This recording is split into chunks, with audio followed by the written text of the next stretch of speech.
Your home should feel bold, polished, and totally you. I'm Danny Russo with Daniel Home. We design, remodel, and style spaces that look expensive because they are done right. From kitchens and bathrooms to full home renovations, we also got you covered on the furniture and the finishes that bring it all together. Are you ready to elevate your look? Visit danielhome.com or call 614-227-3155. Hi, welcome to TDX Podcast, where interior designer Danny Russo and pop culture addict Camille Kauer collide in the most stylish way possible. Today's special guest is Stephanie Hampton. She's worked in real estate for over 20 years. Welcome to the TDX Podcast. So excited to have you, Stephanie. Thank you. We're very excited to have you. Stephanie, I have so many questions, but I would like to talk about how design meets real estate, because our clients always start out with a realtor, and a realtor typically sends our clients to us via the referrals. Right. So how did you get started in real estate? So I got started about 20 something years ago. And to be honest with you, back then, only the really wealthy people used designers. We didn't stage houses. We didn't use professional photographers to take pictures of our listings. I was trying to think the other day, like, how did I list my houses and put the pictures on the MLS? I don't even remember. I just remember one day it was like, okay, now we have to start using professional photographers to, put on the MLS. And then it just became like a snowball of, you use professional photographers, and then, houses need to be staged. And then it became, houses that were, higher end. People started asking for, designers. And of course, now all of my houses are staged, when they go on the market. Tell us about that. I don't know much about staging, and I always say if I don't know it, I'm not really interested in it. Camille, I know we've talked about this before in the past.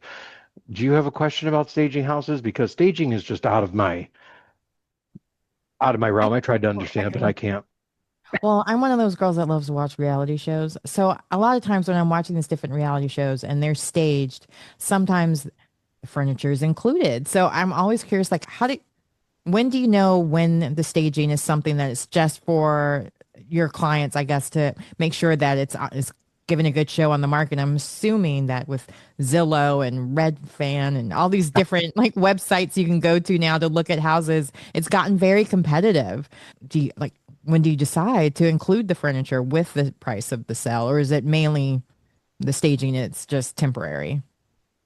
Probably 99% of the time, staging is temporary. And most of the time, the majority of agents use staging companies. We had a lot of staging companies around Columbus that they offer the staging. And typically it's like, we'll offer it for a month, the first 30 days, and you pay the price, whether the agent pays for it or the seller pays for the cost of it. And then a stage home typically will bring a higher price, because buyers, when they walk into a home, when a house is staged and it's not empty, they can see themselves how they would live in that house, where a couch would sit, where a table would be, what that master bedroom might look like.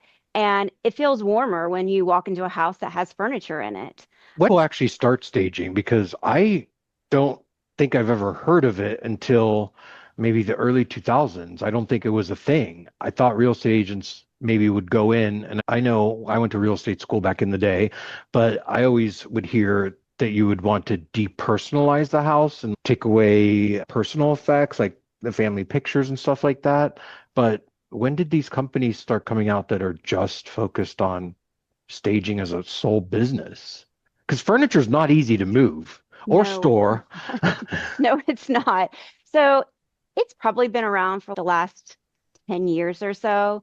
Before COVID, when COVID hit, I always tell people, I joke and say after COVID and houses were flying off the market, I could sell ice to Eskimos, and it didn't really matter, kind of what the house was, because so many people wanted houses. But still, even a house that looked good and was staged well, depersonalized. Depersonalization is one of the big things because, especially in communities where people stay in communities, like whether it's like a Dublin or a Hilliard or Upper Arlington, if we have people that are going in there that have lived in that community for a long time and they go in and they see pictures of people that they know or they might know, they're going to pay more attention to, do I know the people that live in this house than the house itself? So I went to a listing appointment a few weeks ago, and it was somebody that worked in the community. And I was like, okay, we got to get rid of this because they're going to be more interested in who lives here than the house itself. And we want the house to show, not the people who live in the house. Yeah. So depersonalization is really important. But staging has become so important because even the smallest houses, even houses that are just at a $200,000 range, I will stage because I found that those houses where statistically their markets, when I take them the comps and I show, okay, these houses are sitting on the market for 30 days, my listings that are staged are not sitting that long. And it's because people that walk in there, they may love the way it's staged. They may go, oh gosh, I'd love all of this that's to stay here. It's not going to stay there because it's my stuff, but they can still feel that and they'd be like, okay, like I really like that. Okay, I want a table like that, or I want my bedroom to be set up like this. And they can envision themselves living there rather than trying to have to make that vision up in their own head. I've seen a lot of because we've talked to people before that said, you remember this conversation, Danny, where the guy was like, "Oh, if you have wallpaper, that's going to ruin the house market." Are there certain things, because you said about depersonalization, are there certain things that people definitely should not do when staging their home to make sure that they do get that good? I mean, obviously, make sure the toilet seat's down, stuff like that. Is there certain things they should definitely do? To give you a bit of a story, I had a client that had a huge Victorian home and they did a lot of customization to it. And we did this very expensive Kelly Wearstler wallpaper that was probably close to $80,000 in wallpaper. And the buyer took it down. And I'm like, oh my God, but I've had real estate agents that I've brought up in this podcast in the past that I've heard real estate agents say, oh, just paint everything white, make everything white and blah, blah. And I'm like, Cloudy so dancer. boring. Cloudy dancer. Oh, that was funny. Yeah. Yeah. Well, I think there's a fine line, and I'm not the agent that comes in, and I'm the agent that finds out what my sellers' needs are, whether it's what do they want to get out of their house. Now, just because you want something out of your house does not mean that's what your house is worth, Just because you want to get $50,000 out of your house does not mean that's what your house is worth. But you also have to understand, where do your sellers sit financially in that? How much can they put into their home?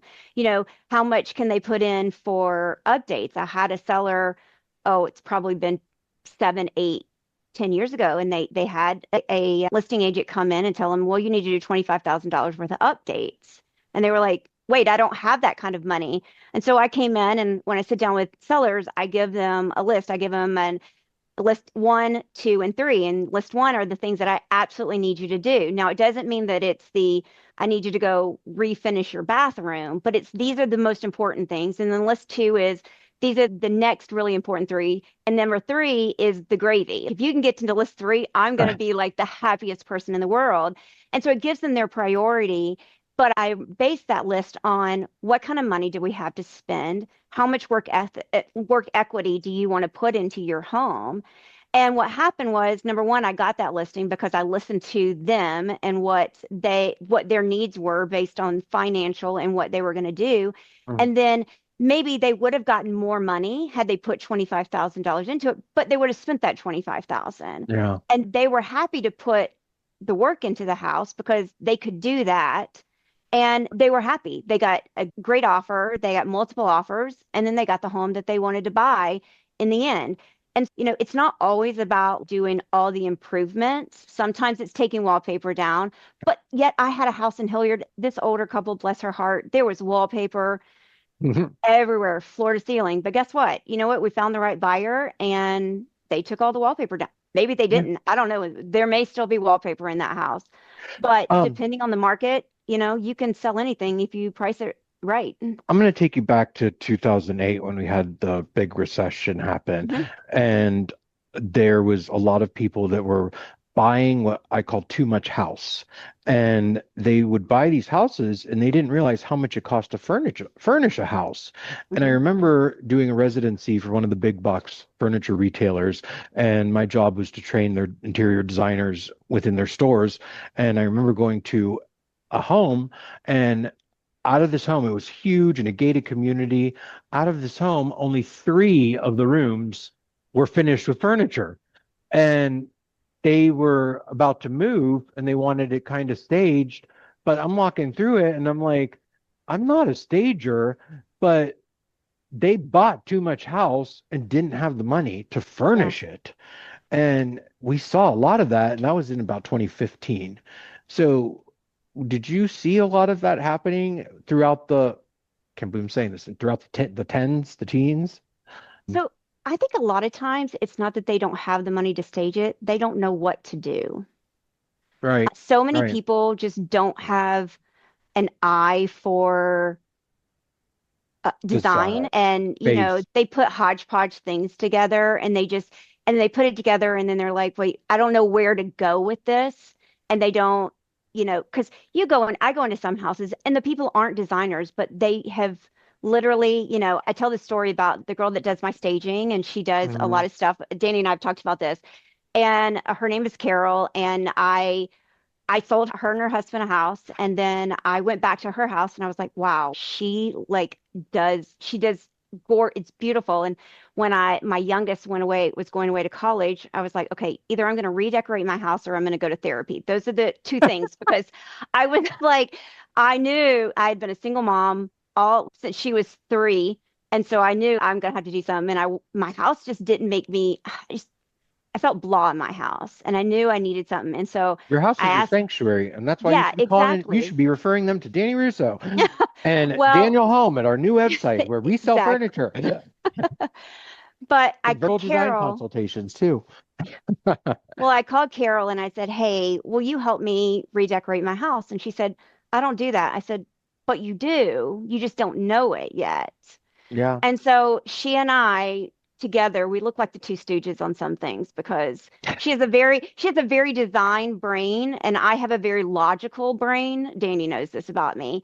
And so between the two of us, she made me my sanctuary that of my house. So I felt when I walked in there, I just loved being in there. Yeah. And I think people just don't know how to make that. Yeah. I think in some respects, people did I mean, they overspent on their houses. And then when interest rates, Danny and I talked about this before, when people were buying 3-1 buy downs where an interest rate would start out at at a certain rate, and then it Upside would down bump up. mortgages, right?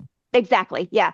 Mhm. So then they didn't have any money to do things, but then just some people just don't have the knack for, they'll see one piece of furniture, they'll like it, and then they'll see another one and they'll put them together, but they don't Have the vision, match. the total Yeah, vision. Yeah, exactly, we see a lot of exactly. that. And then Everybody Camille, has people think talent. designers are really expensive. that's not And true. That's what I've been I know, fighting but that that's for what I'm my saying. entire I career. know, but that's what I'm saying. People have that thought process Yeah. that they are. And then there's people like me who I was a single mom and I was paying for volleyball and I was paying for all these things for my kids, and then you're like, well, do I have the money and do I have the time?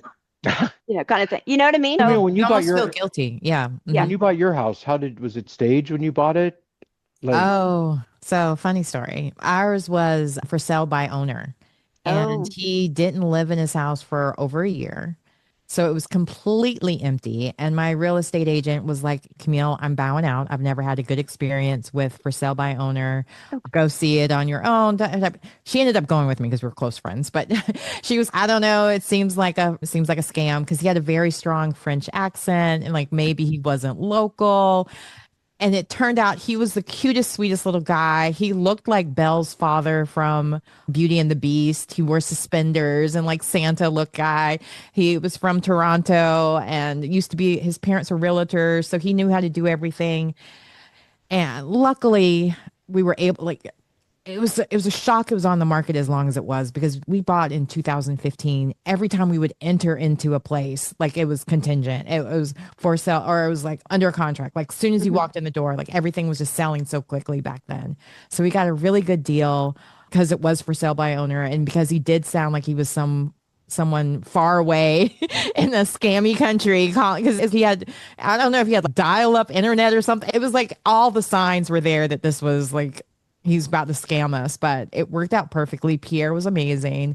We did have to set up some, like he had the pill and stick vinyl in the kitchen and pill and Oh stick yeah. vinyl in the bathroom. So we did make some contingencies there where we were able to get hardwood floors in the kitchen and different things here and there. But he did it himself, which I was, wait, I thought contractors had to do everything. And Mm-mm. so, Well, yeah, lesson learned on that too. But he did a great job. Like, still love that floor. I really wish I had stuck to my guns about the bathroom floor too, because like you said, you get really guilty as parents where you're spending all this money for this or for saving up mhm. for college. You're like, oh, I need to redo my bathroom, but the amount of money it would take to do that. Although Danny has explained to me about oh, no, I can't. HELOC loans. Yeah. HELOC loans, but Yeah. it's, did you pay college loans or HELOC loans? We're Yeah. going through it, but at the same time, things are getting cheaper. And now that I Less work for cost. someone and I know how it works. Yeah. So when I just recently purchased a place and I was like being told that I didn't need a realtor, I didn't need a realtor, I could do it on my own. And I actually met Stephanie at a Halloween party, but apparently we knew each other beforehand. And this was right after me and you got back from High Point, Camille. And I went to this party with Hayden, my friend, not knowing it was a costume party, dressed in my normal clothes, and everybody thought I was David Rose from Schitt's Creek. And I ran into Stephanie. I'm like, I know you. And all these people kept coming up to me and wanting to talk about work, and I did not want to talk about work. And I kept grabbing Stephanie. And I'm like, get me out of this conversation. Get me out of this conversation. And I told her the story that people were telling me I don't need a realtor. And then she goes, let me tell you why you need a realtor. And she literally broke it down for me, and it made so much sense. But I didn't want to do the negotiating. I didn't want to do all that myself. I could do it, but I just didn't want to. And she showed me and explained to me what comps are. And she did show her value in having a designer or having a real estate agent. A But little bit of both. and so we met on Halloween. I knew the place I wanted, and here we are when this comes out, which will be soon, because obviously we're dressed for Christmas. Camille's wearing her tree skirt, which looks beautiful. I'm kidding, I know. Harsh.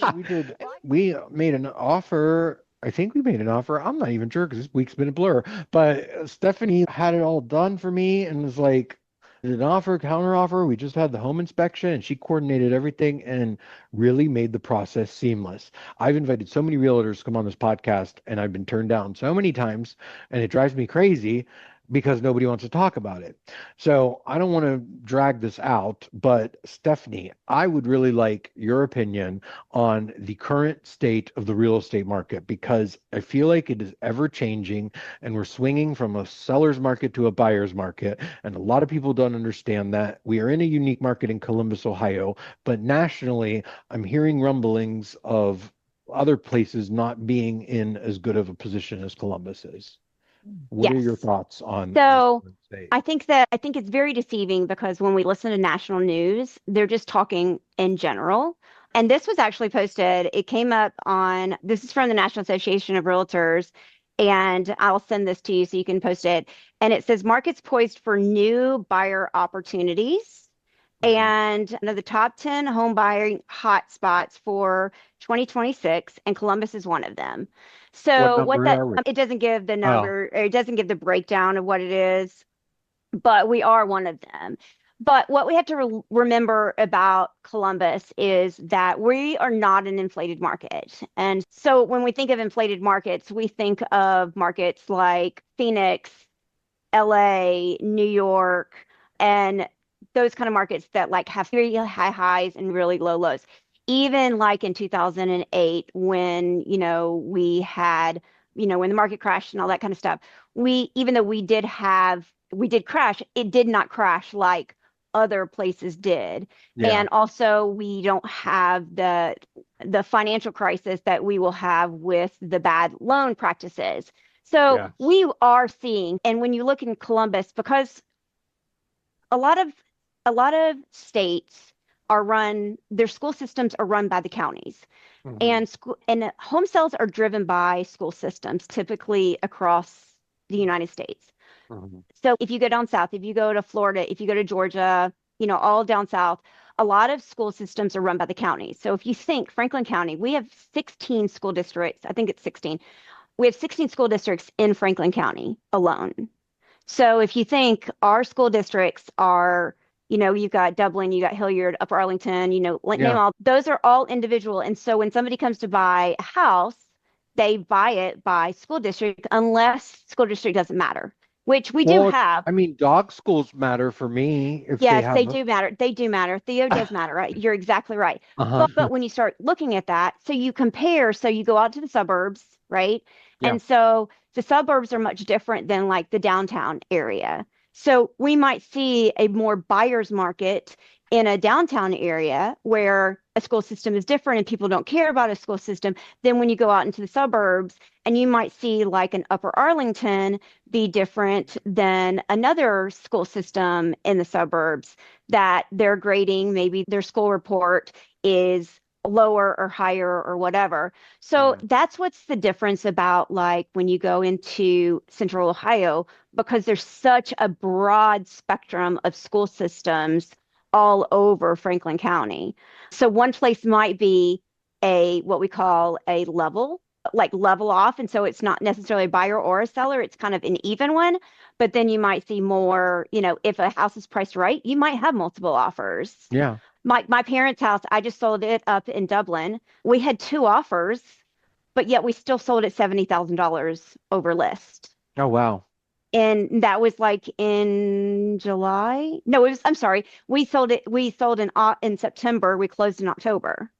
So even with two offers, you can still drive the price up that much if Yeah. somebody really wants it. And you're working all over the state of Ohio, right? You told me you're in No, I just Springfield. do. No, I'm Oh, just in Central Ohio. I'm doing my project. I have the one project that I did with Ohio Realtors Leadership okay. Academy. Yeah. And tell us about, we're going to wrap this up, Mhm. but tell us about where people can find you. I know you have your own website, but you also are involved in the community building a sound garden? Yeah, so in Springfield, Ohio. So I was part of Ohio Realtors Leadership Academy Mhm. group this year. They chose, there was 11 of us. They chose 11 realtors across the state each year to be part of a Leadership Academy group. And when you're a part of that, you have to work on a community project. Mhm. And me and two other agents in Ohio, we chose our project. When we chose our project, we asked each other what we were passionate about. Mhm. Both of my kids, I have two kids, and both of them are teachers. And my son is a teacher in Hilliard here in Central Ohio. My daughter is a special ed teacher in Pennsylvania. And Oh, one of our other members of our project, her son has special needs and he's autistic. And then the other person, she is very much into like beautification of cities and taking cities that need things like revitalization. And so we chose Springfield, and we are raising money to put in a sensory park in a local park there called Snyder Park. And in their county, Clark County, they do not have any sensory areas or parks nice, in that county. Yeah. nice. Yeah. So So we've raised 40,000 of the 110 that we're looking to raise. oh, nice. Camille, do you have any questions before we wrap this up? I No. want to have Stephanie back on the podcast because she's a wealth of information, has explained so much to me through the process that I've just been through, and she literally made it as painless as possible. No, I want to learn a little bit more about the inspections because I think that's one of Oh, the yeah. parts that you definitely need a realtor for. I mean, you're interior designer, so you can still kind of tell, oh, this is wrong. This is going to be expensive fix. This is going to be expensive fix. Oh, Yeah. Different things like that. I feel like definitely. that's also something that a lot of times people need to know more about. So next time, My share a little advice, bit more about me that. and Camille did a podcast about home inspections recently, and my advice to people were to hire their own inspector. Don't necessarily use the real estate agent that's the buyer's person, because they're going to try to, if the buyer hires the inspection person, they're working for them. not necessarily working for you. And the So inspection that we did, we paid them ourselves. yes. So like when my mom listed her house, we did what was called a pre-listing inspection. Yeah. And there's sometimes that I do suggest that, and there's sometimes that I don't, Uh-huh. depending on what I feel might come up. And in my parents' situation, it actually was a really good thing because we caught some things prior to, and they made some really good repairs prior to it going on the market. So it wasn't things that could affect our price and have people negotiate the price down, and we took care of that prior to. Yes, a Nice. pre-listing inspection by the seller can be a really good thing. If you don't have a lot of things that, like in a condo kind of situation, might not necessarily be because the Yeah. condo association takes care of a lot of stuff, but Right. it just depends on the age of the home and some things like that for sure. Yeah. Well, it has been so much fun speaking with you. I Yes. can't wait for you to come back for a part Oh, two so we can talk absolutely. even more. Yeah, we're definitely Um, going to Abs- have you back. You'll have to dress I in festive wear. I will dress a little bit I more. feel like me and Here's Camille are that. ready to go to happy hour for a Christmas happy hour. She's And I'm Mrs. going to Claus be, and yeah, I'm yeah, oh, Anyway. yes, for All right. sure. Well, it was so much fun talking with you. Make sure everybody checks out your website. We're going to have all the Yes, links below. yes, They yes, follow yes, you, all the things, yes. and we'll have you back, of course. I definitely. So will thanks come back again, everybody, anytime. for tuning in. Make sure you subscribe, share, comment. Make sure you share this with a friend and a friend and a friend of a friend if you're really their friend. All right. Thanks again for Yeah. tuning in to TDX Podcast. See you next Thanks, Bye. guys. You want me to design a porta potty and you're paying our rate, I will come out and design your outhouse, your trailer, your camper, whatever you want me to design. I'm DTD, down to design. But yeah, we're looking for more pictures that are missing. I've designed a dental office. I've designed a psychiatry office. I've designed boutiques. I've designed restaurants and bars. I've done a lot. We're trying to get it all on there. But most people, when they're looking for a designer, your website is your calling card, and it just needs to be up to par. And I won awards for my website, and it was just, I don't know, it just wasn't where it was. I love everybody who's helped me in the past. It was just the evolution of Danny Russo, because we went from being SRG Interiors, which sounded very formal,